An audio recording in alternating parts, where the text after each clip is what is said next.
Real people, real issue, real life. Talk Recovery Radio.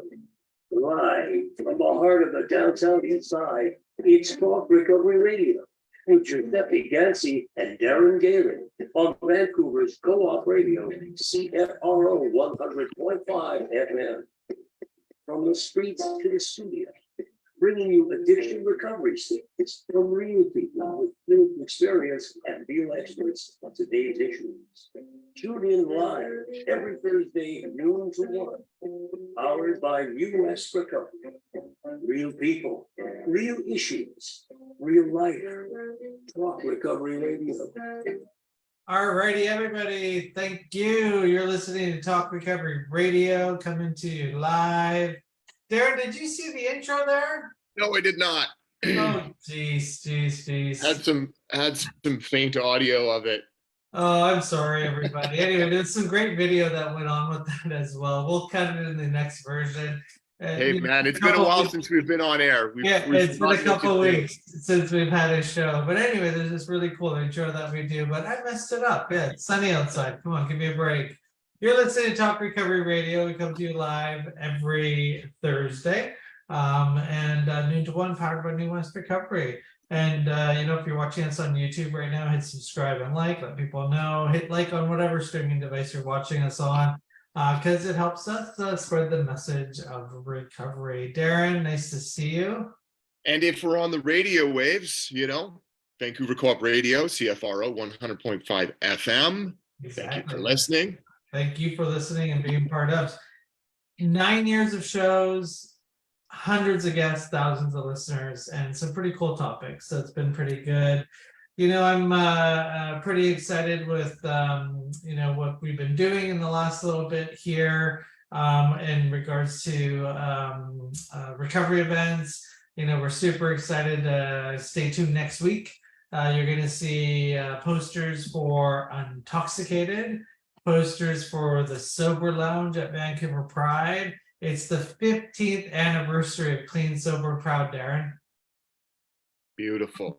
Pretty sweet. I remember back then with Donnie and Alessandro and Mark Bingham and Mark B and just other people, just, hey, let's do something. We all got in fights and just trying to be crazy on what we're going to do. And 15 years later, it's become pretty powerful and pretty excited. So stay tuned to hear who the lineups are for both events. That's going to be exciting.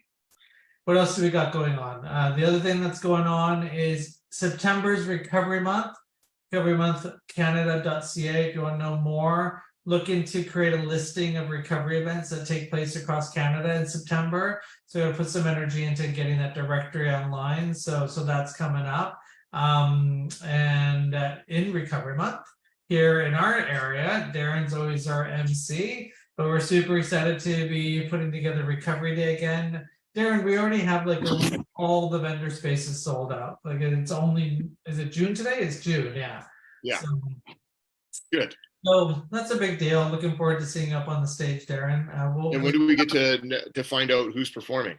Well, it's big secret still. We can't say because we want to build that. I think we could wait and see. Let's wait and see till the posters up. But it's going to be a great band and lots of great entertainment. Mega Kids Zone. The Kids Zone is going to be even bigger this year, and it was huge last year.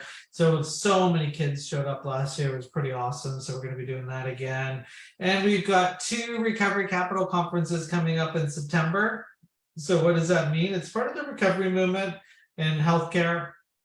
And we're going to do one in Regina, and we're going to do one here in New West, all aligning with the recovery days in Regina and the recovery day here in BC. So yeah, mark your calendars, stay tuned to facebook.com/lastdoor, where all the events and everything that we do gets posted and stuff like that. So come be part of. There you go. Give you something to do. So today we've got quite a few guests on the show. I'm going to add them to the show right now, and Darren can do the official introduction. Darren, who do we get to talk recovery with today? We get to talk recovery with Bob and Nate, and they're on Talk Recovery today with us. talking about Visions. Visions is a powerful play on substance abuse and recovery. This play depicts the bottoms from the use and abuse of substances, but also the awakening or the realization of the problem and coming into treatment and or the 12-step programs. I want to welcome to the show Bob and Nate. Hey guys, how you doing? Hello. From New Jersey, we've got you on air, on screen. We're talking about this play. This has been since 1991, correct? Yes. So tell us a little bit about that beginning. What brought it about? What inspired whether is it, a story based on your life or people that you know, or was it just sort of, just about the ugly and, some more experiences getting into treatment? I had my name is Bob L. I'm the author, director of Visions. I had a desire in recovery to be in theater. It was sort of a dream I had. And in about 2 years into my recovery, I joined a community theater group here. And they had workshops there, and people brought in new material and they put them on. And I was working in an auto plant, catching boxes coming down the chutes. Take the boxes, you put them in the closet, and then another box. That was it, 8 hours a day. You couldn't wait till the time was over. Yeah. But anyway, I thought, let me write what it's like. It's been like an addiction from my point of view, my family, work, society. So as the boxes would come down, I would write a sentence or two. And after 2 pages, I couldn't write anymore. And I said to myself, Bob, another failure. You never did nothing. You never finished anything in your life. And in that cage, like the closet, I got on my knees and asked God for help. And something happened. I felt inspired.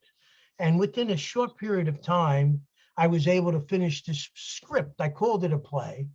I snuck into the traffic department office with their typewriters when they left, and I pecked at the keys one thing at a time. And I took the script back to the community theater, and they said to me, no way, too harsh, too real. They were doing like Mary Poppins stuff, and I couldn't understand. I was just starting to take an acting course in the college. They said the same thing. I couldn't understand why it wasn't picked up. I thought it was inspired, it was special. But I got in the hands of someone in a 12-step convention committee for H&I hospital institution that said, in 5 months, we're doing our convention at the hotel. This is great. Why don't you do this? Whoa, I got an opportunity to perform. Right on. Where am I going to get the actors? I don't know nothing about producing. So I went into the rooms of recovery where I was, and I said, you know what? You'd make a good bum. You'd be a hell of a pimp. You don't mind being a hooker, do you? And 20 wonderful souls joined me, and a couple of churches lent me space, and I began to rehearse a few there and a few over here. And the day before the convention, I decided I need to test it play. I called it Visions. And so I took it to Integrity House, a long-term treatment for drug and alcohol addiction in Secaucus, New Jersey, male and female. And I presented it. It was about 25 minutes. I rented a primitive audio and primitive lighting system. We went in there and we built screens. I failed shot, but I built the screens with frames and material and 2x4s. It was very heavy. But anyway, the men were at the first show. We did 2 shows. And after the show, a guy was so big. He's crying like a baby saying, I did so much damage to my family, especially my son. When we did the show for the women, they were hugging us, women who had lost their children from addiction. And at the next day at the convention, when we did it, the reaction was the same. So I decided that because it was a gift, I would keep it anonymous. I'm no writer. I never wrote nothing. So we would remain anonymous and we wouldn't take any pay. And I continued to do it in the treatment centers and circuits and all that, eventually reaching 40,000 people or so and training hundreds of people, mostly in recovery, to be part of this 20 to 25 member troupe.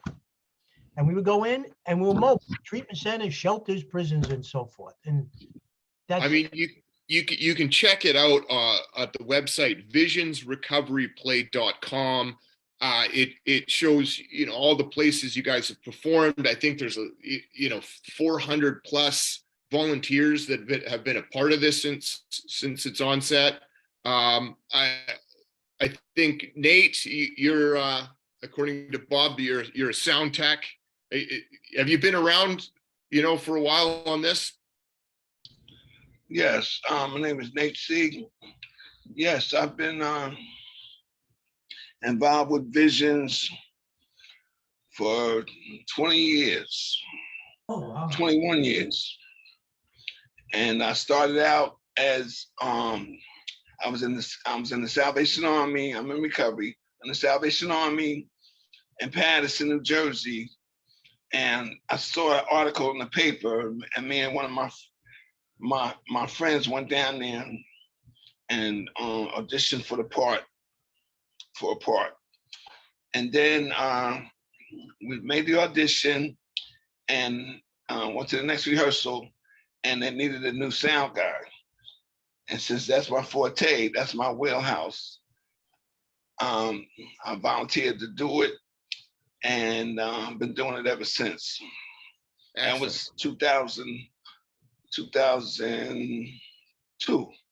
So, I mean, you know, for 12 steps programs are concerned, they talk a lot about, you know, being of service and service to others. And, you know, there's a list of things you can do. Was that, you know, part of the inspiration or, you know, did you want to be an actor before any of that? Or did you see something that was something for your recovery in that sense? Well, the first audition, I was just sitting back, you know, I'm very comfortable in front of the microphone, and it was just something with the way the people were doing their parts related to me deeply, and I just, you know, Bob was very welcoming, and he was very encouraging. I've been in plays before, like in high school, like half a century ago. But you know, the sound is my thing. I went to school for it. I'm still doing it, and just the reaction when we do a performance, the reaction of the audience, because we're in, like, basically in the audience most of the time, Right? And it's just like a wonderful feeling. Sometimes it's undescribable because you see guys. You're within the energy of the audience. Reacting. Oh yeah, and that propels the performers, because a lot of the performers. There's been so many. Now we help. They don't just leave after the show. They help set up. They help break down. They interact with the audience, and it's a wonderful experience. That's amazing. So is this 100% people in recovery, or, you know, over the years have you gotten people that just, you know, volunteer out of their own interest and talent and skills, and, you know, what's that been like? We've had people that can relate to the play in some form or fashion, a family member, a spouse, a brother or sister, something they heard about, and they want to do something to fight this onslaught and monster called addiction. Mm-hmm. And it pans out, you know. People, you know, trust, you know, what they read, and they ad-lib a little bit, and it gives them opportunity to express themselves in a manner that couldn't be possible unless she was on stage. Yeah. Well, it's funny. It's interesting you say that, because I don't know, Bob, if you know, thought about, as you were writing, like how a play is exactly supposed to be written out. And, for those of us sitting in the rooms, we can relate to the dark. And like you said, presenting it to the community theater, oh, that's too much. You get that. But like, did you know how profound, the relatability and the need for the awakening part? And I can only imagine that this play instills hope as its general theme, and so did you know that as you were writing it out, or is that just something natural that came out of being in recovery? Part of the gift of writing the play was this model depicting the bottoms from drug and alcohol addiction, the spiritual awakening. We have a spiritual awakening done for most of the characters except the one that ODs, and coming into a 12-step recovery room, which we don't mention any fellowship, sharing about being human and hugging our neighbors and so forth.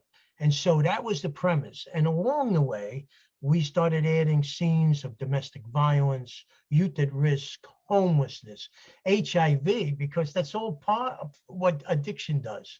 And listen, anyone could show misery.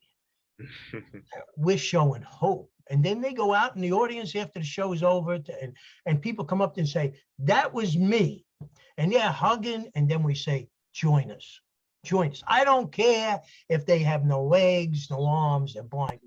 I want them because they know they have all that stuff in them and they know recovery. And a lot of them get the experience. So it's a healing for both audience and cast. Mm. So we've got Andrew that joined us as well. There's another square in our windows here. Andrew, are you still there or have we lost you? Yes, I'm here. How are you? I'm good. So if you want to turn your camera on, this is live on YouTube, Facebook, and all that as well. So Andrew, where do you fit into all of this and so forth? We didn't get a chance to have a quick chat before the show. So how did you get involved with Visions? Hold on a moment. Let me just look how to get back to the meeting. Okay. Well, where did I meet Bob? Bob, it was like 2007, something like that. Let's see, I'm looking proud to put my picture back up. 2007, and I started off as a crazy Southerner, having the DTs, and sorry about this. So you It's saw the yeah, play it's okay. perform somewhere? Yeah, we can hear you. Yeah, there we go. What's it called? What was the question? So how did you get involved with Visions? Tell us your story on how this relates to you and so forth. Oh, I'm, in recovery as well. And Bob, I don't know, I had done some background work and stuff, and some feature film work, and then I met Bob in the rooms, and he, asked me if I'd be part of the play. And it's a real rush, So are you an actor in the play? Yeah. All right, perfect. So how does that, with your recovery journey, we go to meetings, we do step work, we have sponsors, all that kind of stuff. We get spiritual awakenings and all that. How does this fulfill your recovery journey? Well, it's giving back, which is the 12th step, and and it's just entertaining because I've seen it, I've heard it, and both in the rooms in real life and stuff, and just giving the message and seeing the reaction from some of the cast members who cried during the play, like all scenes, just from the drama or just the dramaticness, and the crowd's reaction, and they're they're stimulating sometimes. I mean, I play and nothing to do with my upbringing, but I was saying learning things, it's just a domestic thing. I play a good husband, and then you see my addictive side and my, dishonesty, and then the partial recovery in the room at the end. I mean, Yeah, we have a saying here within this recovery community, if you're not having fun, why would you bother doing recovery? Like life's got to be interesting, fun, purpose, all that. And so it's great to see how this could be giving purpose to so many people. We're talking to Andrew, Nate, and Bob. They're part of a play called Visions that's been around for a really long time and goes around to different places to share the message of addiction and recovery, which is always great. You're listening to Vancouver Co-op Radio, CFRO 100.5 FM. Thanks for listening, everybody. So you mentioned something, Bob, a little bit ago. You've made some changes over the years. I wanted to just focus on that because what year did you start this again? Sorry, I missed it. 1991, September of 91. So September of 1991, no fentanyl. You know, you could relapse and come back. Now you're relapsing and not coming back. Right. You know, so your historical view on addiction and recovery, and how has it affected the storyline of Visions? Well, you know, addiction is addiction. Whether it's fentanyl, whether it's cocaine, whether it's heroin, it all does its destruction.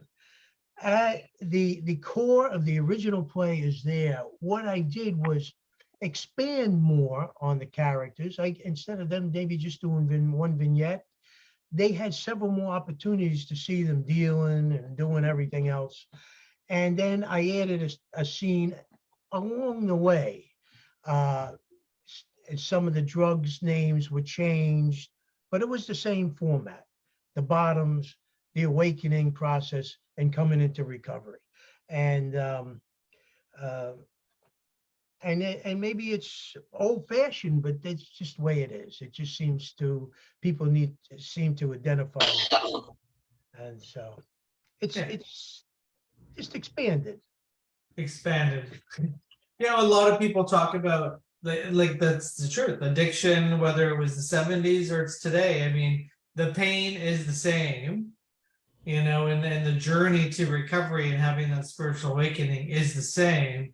And we want to put addiction in all these little buckets, like fentanyl addiction and alcohol addiction. Really, at the end of the day, you know, people that have been around long enough know that the stories are always the same, and so forth. So now, have you been across the United States? Or are you like, how does one watch you? Well, a lot of the shows are closed, number one, in the treatment centers to respect anonymity. But over the years, I've had the opportunity to travel and train troops. Kansas twice, Texas, I trained them there. I trained them, they work on their own for a while, and then I come back. Where else? Michigan, West Virginia, Washington, D.C. And so I don't have the expenses to take a 25-member troop to across the country. It's just not, I mean, we were able to do that at the NA World. Philadelphia wasn't that far. We went to Washington, D.C. and performed the House of Representatives for National Recovery Month. That was, you know, okay. We were able to manage that. But anyway, that's what I do. I would train them. There was a number of years, maybe 10 years, that I trained them in treatment centers themselves, people in early recovery, doing the play for their peers, and even prisons. That was wild. And when they got out, some of them would join us, you know, and I just loved it there because it gave them I mean, they were feeling so bad about themselves, and now they're on stage and they're shining, and they go out in the audience and they even inviting their parents and it was just you feel it, and it's just sort of healing for them. Their head rises to the occasion from being down and looking at the ground. So that's how I managed to get around. I also had a docu feature made by the film school in New York, NYU Tisch Film and Television, and we've had some exposure with that. And we went off Broadway and invited 2/3 of all the people, all the treatment centers in New York and shelters in free. 2/3 of them were Tuesday, Wednesday, Thursday, Friday were just shelters in, and they go, 20 from here, 20 from, it was just wonderful. And yeah, we did 3 separate runs like that. And, but mostly all the shows have been in the trenches where our beloved audiences are. And it seems like, and I'll tell you this, the truth, they're still weeping. Men are weeping. Men with muscles are weeping, and I'm in shock. I get thrills. I see them weeping and hugging us, and I say to myself, my God, I if it's over, let me know. I'll go fishing. I mean, but it's not over. So we were fortunate enough to come up toward Canada on the east side, up near Albany, and pay homage to Father Peter Young, who brought the idea of alcoholism as a disease into the prison cells into Canada and the Albany area, and later started several treatment centers, including a flop house hotel that he turned into a culinary school for recovering addicts and alcoholics. Terrific man. He's recently passed. But we went up there to pay homage and did a performance up in Albany area. I know that's on the other side, but. Oh, no. Well, here, this question will maybe go to all 3 of you. Nate's perspective from an audience. Bob, writer director of the play. I mean, it sounds like as you have focused and gotten opportunities amongst the treatment centers and the hospitals and the detoxes, that there's very much the theme of hope that's making, like, as you say, grown men weep. Is there a theme? Is there a point that can be made to the ignorant society? The people that just see the addicts on the street and just what a waste of space. The people that don't get it. I mean, we all say that we all know someone that's struggling, but I've met so many people that just don't have a perspective on drug addiction and the human within that struggle. So I wonder, is there something for the rest of society in this play as well? What do you think, Nate? Sitting in the audience, what have you absorbed in that? Well, from people, from parents or friends that are codependents, or they know their friend has a problem, or a co-worker. From my perspective, you got to be living in a cave not to know about No doubt. the opiate epidemic across lines, across ethnic lines, across income lines, because addiction has no set person. It affects. You could be on Park Avenue in a penthouse, or be on a park bench in Lower Manhattan. There is no in between. So it's characters involved that range, that spectrum as well. In Absolutely. Yeah. And the addicts are getting younger and younger. I work in addiction services, and people my age, 69, 70, remember, and I do my best to try to encourage, so they can have a future, so they can, watch their kids grow up, so mothers don't have to get that call to come identify someone, because it gets that deep. Yeah. And the play depicts what can happen, and at the end it shows what should happen. What do you say to that, Bob? Like, if you were given, donation and said, we want to bring this, outside of the hospitals, outside, we want to get a bigger audience, would you change anything about your play, or would there be enough there? Well, we've had the opportunity to bring in some of the larger churches who were gracious enough to allow us to be on stage, and had refreshments for the guests. We've done 500 people, been in the Scott Theater in Texas with 600 and so forth. But as far as those people who look at the addict or alcoholic laying in the street and say, what a waste. This is my opinion, and maybe my opinion. When Bill W. got in contact with Carl Jung, one of the greatest minds of the age, and told him about the spiritual awakening, Carl Jung told him that he believed that the alcoholic's thirst was in fact a spiritual thirst, and that the alcoholic and addict were trying to find their way home. And perhaps they thought alcohol and drugs were a medium to find it, so they pursued it with passion. Once that's taken away, then the call of where to go comes even stronger. And that's where the 12 steps comes in, sort of a way to get back on the path where we should be. So I really believe that alcoholics and addicts are highly evolved souls who've lost their way. And that's my opinion. Thank you. That's cool. Hey, Giuseppe, we are, aren't we? I like to consider myself, higher level, that's for sure. But so where do you find, how do I want to phrase this? Well, this is a treatment center as well. We produce the show out of a center, and the new guys. Oh, we love to be. There's some acting involved when it comes to addiction and early recovery. And so, how do you prepare people for this role, so it's not somebody hiding out, in a show, and this is actually therapeutic? So do you have conversations with people? Do you ever say no to people? Like, how do you ensure that this is good for their recovery? Because you go, for those of you that have been to meetings, you get people that share, and you're like, oh, there's the showboat, right? So how do you work with that?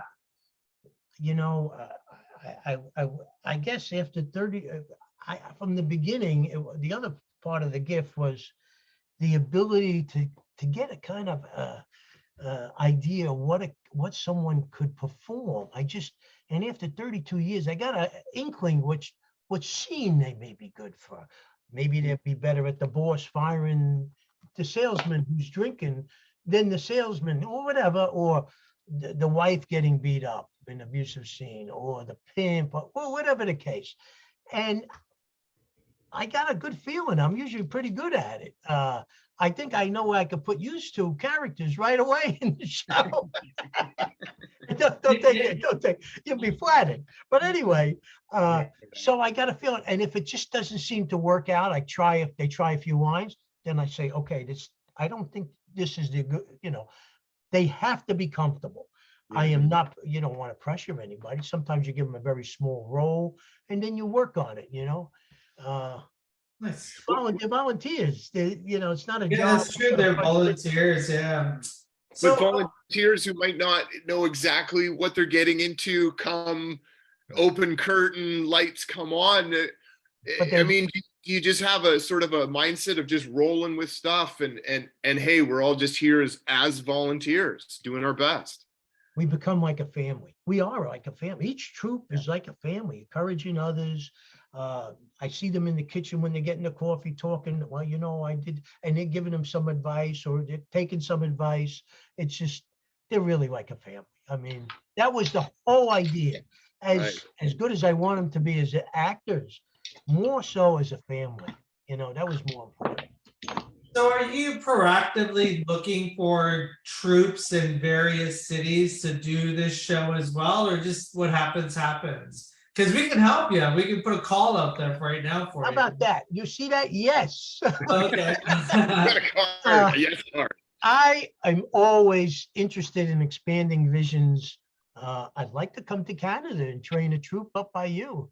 And I'd stay in the rehab and then train them, let them work on their own, and come back with some equipment and do a show and maybe do some outreach, as did Kansas, as did Texas, as did West Virginia, Michigan, and take it further. And Yeah, I'm always looking, and we always have And our do doors people up. have to pay for that, or is that something that you do with service? What would like, so if I call a friend and say, hey, like you should. Well, some of these places were gracious enough to allow me to get there and Okay, feed me yeah. and put me up somewhere, and I was satisfied. I do work for a living to get some support, but I don't know. I've been doing this mostly for nothing my whole It'd 30. be great to see a bunch of plays happening during recovery month in different cities all over Canada. Another little thing, I mean, when you're in recovery, you have lots of little side projects. And one of my side projects is trying to get Recovery Month Canada like really going here. And so we have meetings every month. So that'd be What's something that recovery month there? September's recovery month. We follow the states, but this is the first year that it's officially recovery month in Canada. We had to get a motion passed in the House of Commons, which is our Senate kind of thing, or whatever you have in the states. But yeah, they said no twice. This is the first year they said yes. Pretty crazy. Yeah, pretty crazy. So I want to get into, there's a documentary about your play. I want to talk about that, but just a little bit of personal story, just from some context. Why don't we get Andrew back in the show now that we got him back on video? So you're listening to Talk Recovery Radio, everybody. We're talking to Andrew, Nate, and Bob on Vancouver Co-op Radio 100.5 FM and all the other streaming devices you're watching us on. And hello to our Facebook friends. So Andrew, now that you're living the dream and recovery and all that kind of stuff. Did you ever think you'd be one day on a stage talking about addiction recovery? Like, was that in your future? Oh, you're on mute. You're on mute. Let's get you off mute. There we go. No, I didn't. I've always been an artist, preferably with sculpting, with clay, and mixed media. And let's see. I was through high school. I was interested, but not interested in theater and stuff. Had no expectation to live the life I've led. I didn't see it coming, which you don't see the stuff coming. But it's been such a joy because it's like collaborating with true-hearted people, not just making coffee for me is definitely true-hearted, but putting on a play and really giving a good, strong message. And are you all three? Are you all three in the same city? Close. Close, okay. Within the same area. Yeah. Yeah, I'm in Newark. Okay. So the recovery community here in Canada, there's the harm reduction is the number one response to addiction right now. People are dying. I mean, I have a friend that's probably dying once a week. That we know of from an overdose. What's going on in your recovery journeys right now with the climate of addiction? Because it's not the 90s anymore. It's not just cocaine, MDMA. It's gotten really crazy out there. We touched about it a little bit on the show. How are you coping with it, the three of you, being in an American city? I think you had 100,000 overdoses. I could be wrong. I just can't remember right now. So what's going on for you in regards to that? We'll start with Nate. Well, myself, like I said, I work in addiction services. I work at the facility that Vision's play was first brought to the masses in Sea Caucus. So that's just deja vu. And I see it, I see people hopeless, ready to give up, men and women. And then I see the change, just like in rehearsal, you see a person timid at first, reading the lines. Bob is excellent at getting the best out of a person, but he don't push you. He said, okay, that's good for now. Come back, and you can see the growth. Just like and the first 30 days of recovery, you're shaky. You don't know what you're gonna. It's like going fishing, throwing your pole, your bait in the water. You don't know what you're gonna get. you see other people getting bass and big fish, and it encourages you, especially if somebody next to you catches something, then you catch something, you're like a 8-year-old child with a puppy. You know what I mean? Yeah. 9 years of shows, no one's ever said that line before. I love it. I love it. Hey, Jared, that's pretty good. That's pretty good. And Andrew, I don't know how many years you've been in recovery. Like, what do you tell new people that are out there? Obviously, come watch me in my play, but what else do you tell people? Well, basically, what works, what they've heard, the meetings, definitely good contacts, getting a sponsor, which is like a guide, and don't isolate. Don't let the hunger start the depressive mode. We should get a sandwich ready or whatever. You know what I mean? And it's like the high cost of low living. I don't want to go back to that. And this new fentanyl or whatever, all this junk. I was all right for 8 years. I first touched AA in 2004, and then here and there stuff happened. I had 8 years in 2015, an oral surgery from an accident when I was 17, and got the painkiller. Had not ever been interested in anything more than marijuana in the past and liquor. And I think I tried mushrooms twice. I don't even know. But there were scary times because I was in a blackout the whole summer, or from my dad died in February 2006. And I was in a blackout from then until the next December. I mean, on and off. But very scary because not knowing part of my past. And let's just see, being blessed to give back. And it's an art form, acting and theater, and taking on a whole new personality. And it's, I don't know, it was, let's see, so whatever. It scared me, 2015.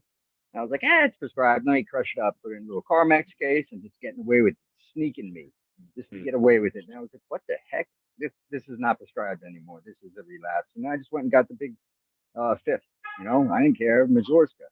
People like, oh, you like the? I don't like the flavor. I could give a hoot about the flavor. I'm in for the effect. Not anymore. But that was what it was, and scared the heck out of myself because I even went in the hospital with EEG and had my bottle of vodka in a water bottle. And the nurse like, what is that? I'm like, nothing. But it's crazy because we think we're tricking everybody, but the scary thing was I saw family and stuff, and no one was suspicious, and that just scared the heck out of myself. And I knew how much from meetings, from movies, how hard it was to detox off of some hardcore drugs like that. And I shook for 4 days in my apartment. My sponsor said, go to the hospital, tell your mother you're on a retreat. And I was like, no, I got to feel this. And I remember it. It was like my body was possessed like a jackhammer. I couldn't hold down water for 2 days. I don't want to relive that. And, I can help others with, just being here, identifying with them. You're not alone. You're not the only one who's home and whatever. Get a hobby. It's the one guy really recommended. If you ever had a hobby as a kid or anything, start doing it again. What really saves me is art, my sculpting. And I started when I was homeless in 2006 in Patterson. I started collecting just mixed media from lighters to hubcap, making the lighters eyeballs or eyebrows, and the mouth to be a pack of smokes opened up, the teeth to be whatever.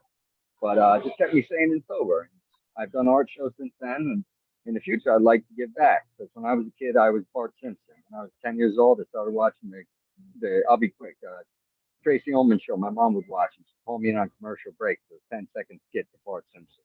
And I just heard they saw a balloon in space in Bart Simpson. They thought at first it was, what the heck, a UFO, or any balloon to make it there. I heard it on the news this morning.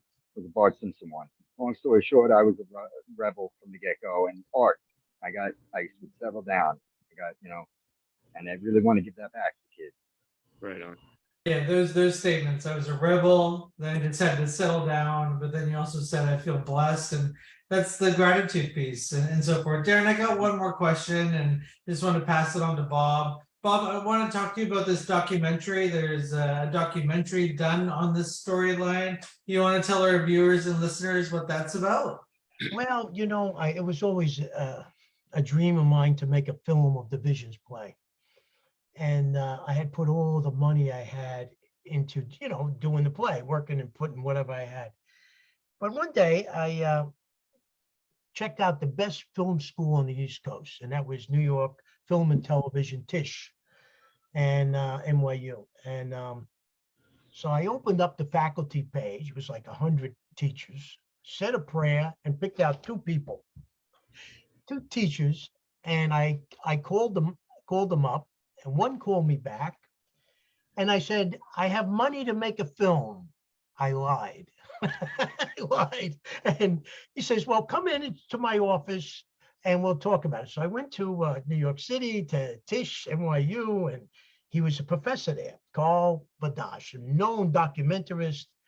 He was a teacher there and award winner. And I went in and he's looking over the script. It's going like this. And so I don't know, maybe it is. And then I pull out a film script written by a graduate from that school, and he some 8 or 10 years earlier, and he looks at it and goes, Morgan Spurlock? I said, yeah, we met and he wrote it. Morgan Spurlock got nominated for an Academy Award, he said to me. So he gets up out of his chair, he takes me in the hallway. There's Morgan Spurlock's picture everywhere in NYU. And he goes, Morgan Spurlock is NYU's favorite son. So he takes on the docu-feature, and he made a 75-minute docu-feature. He had bits of scenes shown and people talking about it. And we had showings at NYU, Keene University. We were in the Real Recovery Film Festival in New York. And so it was an exciting time. And that's still here, the film. Yep. Right on. And you can take a look at that on the website? Yeah, there's a trailer of the film on the website. Yep. Right on. Well, I can only give props, to not just anybody that, gets themselves out of addiction and finds recovery and finds a community, but there's those of us that, like I just think, Bob, if you hadn't have put the box down, if you hadn't have just started writing a couple of pages, or as you said at the beginning, if you had to listen to that voice of being a failure, like we wouldn't even be having this talk. I'm just whining. I understand. Having the experiences of being a part of the play, obviously something that Nate's been, passionate about, a year, like we all feel so useless when we come in, right? Like, and so this thing, gave you some back into some, sound teching, and like for Andrew, who had some previous experience with acting, like, it's created its own sense of community, didn't it? It must be something you feel pretty proud of, Bob. It's pretty neat. Well, yeah. It's absolutely amazing. And, one day, whenever I pray really hard, I get something, but I need anyway. One day I said, I don't have any more money. So what am I going to do? And I put up my equipment on Craigslist. You have Craigslist in Canada, right? Yep. And a wedding planner hooked up. I said, I need some of this lights. And so I started doing things from her, and she became the biggest wedding planner in the New York, New Jersey area. And I have my own event lighting and sound company. I lit up Springsteen. So I lit up Springsteen, Governors, Yankees, and all that. But anyway, and these guys, Nate and others, even Andrew, have put on the tie to do some nice events with me, and actually got paid in the lighting and sound business. So before we were just doing it out of our hearts, and now we get paid, and they're great. They understand what a gift it is. But I know, Darren and Giuseppe, I know, and that recovery is a great, tremendous gift. If you had to sum it up, one of the biggest gifts that we get in our lives. And it may take some time to understand that, but you wouldn't be doing this podcast. You wouldn't be doing this if you didn't realize that and want to shine and give it back. I know that. Yeah. Thank you. No, I mean, you guys remind me of those mentors in early recovery, you know, where I'm scared of absolutely anything, you know, like even the most simplest of service. It's not that I was lazy and didn't want to or had contempt for it. I was literally afraid of, you know, putting myself out there, having, people look at me. And that's something I said in a meeting. It's like, I love and I have to be noticed, but I don't like it when people stare. You know what I mean? Like that's the ego and the nervousness and I think about, the risk, the beneficial risk of doing something creative like this and putting themselves in front of eyes and, what it means to families in the audience, like watching their kids who they've only ever watched, struggle and been, felt hatred towards, I'm sure at times. And now to watch them in a creative, environment and a community of people. I mean, it's something that always inspired me, whether I thumbed up the play or thumbed down the play, that, at the end, the whole cast comes out and they're holding hands and they're doing a bow, like as if for them it was the only thing that mattered. It wasn't the applause, and so I think what a neat thing, for anybody in your guys' area, and hopefully we can grow it some more. In I'd like Canada. to see. In Canada, yeah. So if you're watching and you're listening, just DM us. We'll get you in contact with Bob. And, you're in the link with the show. You can go to their website, visionsrecoveryplay.com, and you can get all the information there as well. You have any upcoming shows right now in your area? We are taking about another week or so. We just did an open show recently at one of the churches, but we're going to be taking a break for the 2 months of summer, and we'll be back at it in September. Awesome. Well, there you have it, everybody. Thanks for watching. Thanks for listening. You're listening to Talk Recovery Radio, Vancouver Co-op Radio, CFRO 100.5 FM. If you're on YouTube right now, hit subscribe, Facebook, like, and share. And pass this message on, and who knows when Visions will come to Canada, but we'll hopefully be part of helping that message come across. And looking forward to seeing everybody next Thursday for our next show. Darren, always good to see you. Always a pleasure. Big thank you to Andrew, Nate, Bob. Thanks for coming on the show today. Yes, thank you. Thank you to all three of you. And a big shout out to all of your performers and volunteers and artists and everybody that have been part of this endeavor for the past couple of decades. It's a great opportunity to share the message of recovery. And if you missed the beginning of the show, stay tuned to our Facebook pages. You're going to hear about our Sober Pride, Sober Lounge, Intoxicated Recovery Day. All the announcements of who's performing, lineups, all going to be online next week. Check that out. Darren, see you next Thursday. See you guys. Okay, take care, everyone. Bye. Peace, brother. Thank you. All right.